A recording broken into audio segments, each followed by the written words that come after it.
High school movies often fall into one of four camps. They're usually about high school kids either learning a valuable lesson, being murdered, trying to get laid, or beating the shit out of each other. This movie fills in the latter category. Never Back Down's a 2008 action drama from director Jeff Wadlow. The movie opens in the middle of a football game during monsoon season. Jake Tyler, the star player of the good team, gets set off by one of the guys on the bad team. He gets into a brawl with most of the other team. "Gentlemen, please! This is supposed to be a civil game where we smash into each other." In the locker room, Jake is talking to generic friend number 1 and lamenting how he's leaving the rain-soaked misery of Iowa and moving to shitty old Florida. This shot of the house is so boring. Let's make it exciting.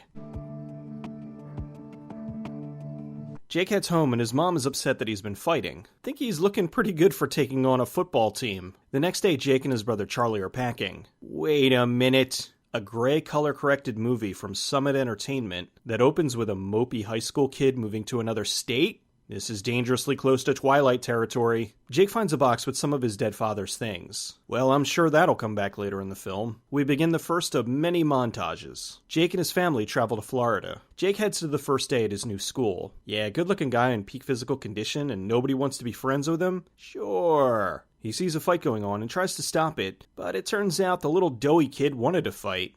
I got this, man! I got this! Oh, shit! So even when he tries to do the right thing, he still gets punched in the face. Later in class, Jake's impressing the lovely Baja with his knowledge of poetry. That night, Jake's having dinner with his family. How are the teachers? They're great. Did you get into a fight with any of them? The next day, Max finds Jake. Remember you punched me in the face when I tried to help you? But whatever, it's cool. Max tells Jake he saw the video of him from the beginning of the movie. Come on, tell me you haven't Googled yourself. Only if I'm having trouble sleeping. Max tells him the whole school's talking about him. Well, really it's just Hulk Hogan's daughter and like one other girl. Max tries to convince Jake to join his local mixed martial arts school, but he's not interested. Montage number 2. Baja crinkles her nose a lot and invites Jake to a party. He wants to make a good impression, so he changes out of his blue shirt to put on another blue shirt. He arrives at one of those Hollywood high school parties, where the house is comically big, everyone's underage drinking out in the open, and they're all attractive. I really hate rich people. Max gives Jake the tour and introduces him to Ryan. This girl is very excited to be in the movie. Ryan introduces Jake to Teenage Fight Club. The first rule of Teenage Fight Club, apparently, is to tell everyone about Teenage Fight Club. Baja shows up, in slow motion no less, which makes Jake very happy.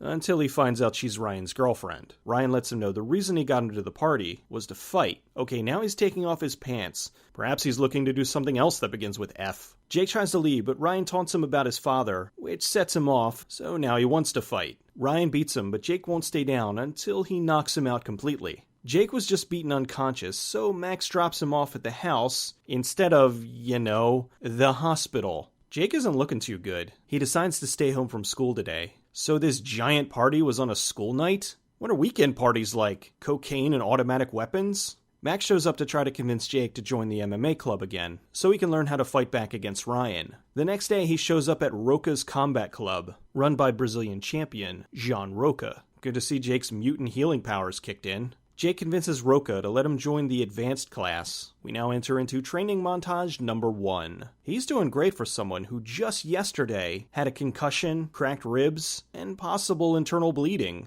Roca lets him join the gym and has only one rule. No fighting outside the gym. No matter what, no matter who, no matter how big the door, no fighting or you're out. Which will absolutely be broken in about 5 minutes. Max is super excited for Jake. Yes! That night, Baja comes to apologize to Jake. I just wanted to say I was sorry. Whatever she did, accept.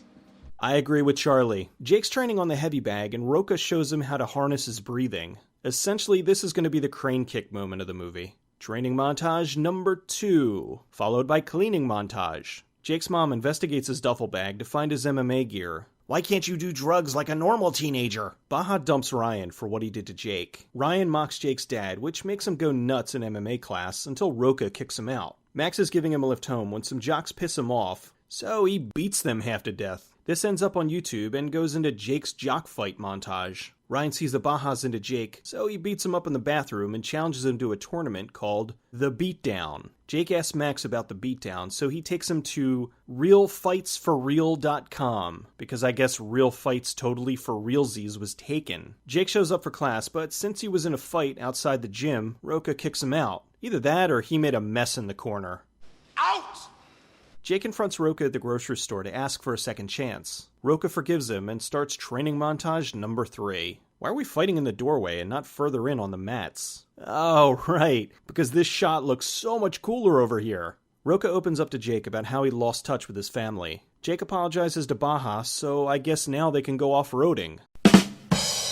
Max gets the message about the beatdown. Now that Jake's less angry, he's no longer interested. Max is bummed, but Jake cheers him up by introducing him to Baja's friend.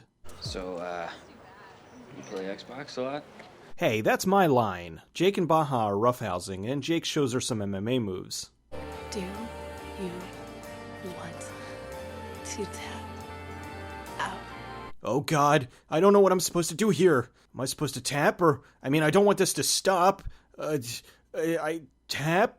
Oh good, tapping was the right decision. What are you guys doing? Wrestling. What's up?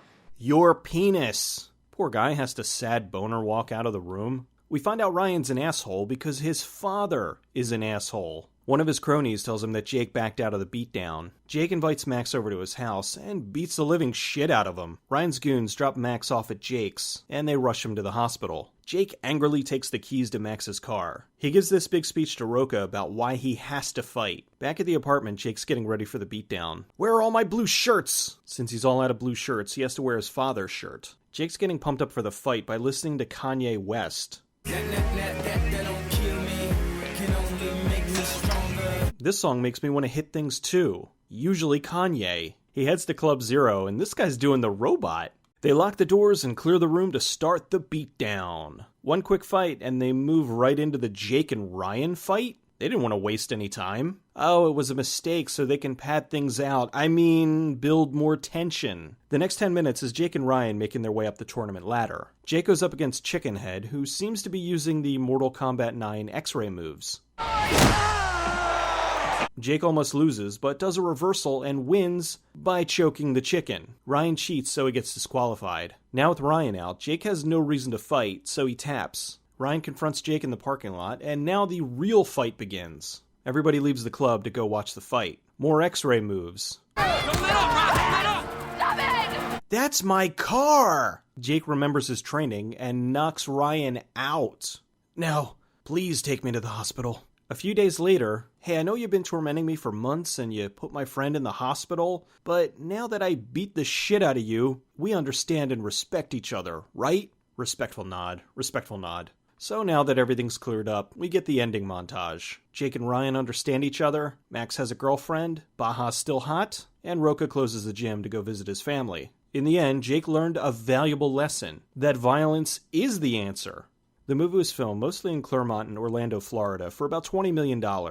The Florida high school scenes were shot at Cypress Creek High School. The screenwriter, Charles Howdy, wrote the script after his son showed him some MMA fights on YouTube. They wanted to make a fight movie that took place during high school, in the vein of classics like The Karate Kid. The original title for the film was Get Some, with the tagline, Never Back Down. During filming, they agreed that Never Back Down was better, and they changed it. They cast the 3 male leads first, because they'd require the most preparation. Sean Ferris as Jake, Cam Gigande as Ryan, and Jaimin Hansu as Rocha. Sean had a boxing background, Cam had a martial arts background, and Jaimin had a kickboxing background, which made it easier to get into their training. They trained for 10 hours a day for 10 weeks with Damon Caro, who was a stunt coordinator for 300. They trained another 3 weeks after that to perfect the fight choreography for the movie. The fighter with the red stripe was Jonathan Eusebio, the other fight choreographer. Ryan's dad was David Zelon, one of the film's producers. The final fight required so much work, it took 4 nights to shoot. To make the fights look as real as possible, the actors had to take some hits. When Rocha slams Jake into the mat, he broke the L3 vertebrae in Sean's spine. He recovered, but it set shooting back a bit.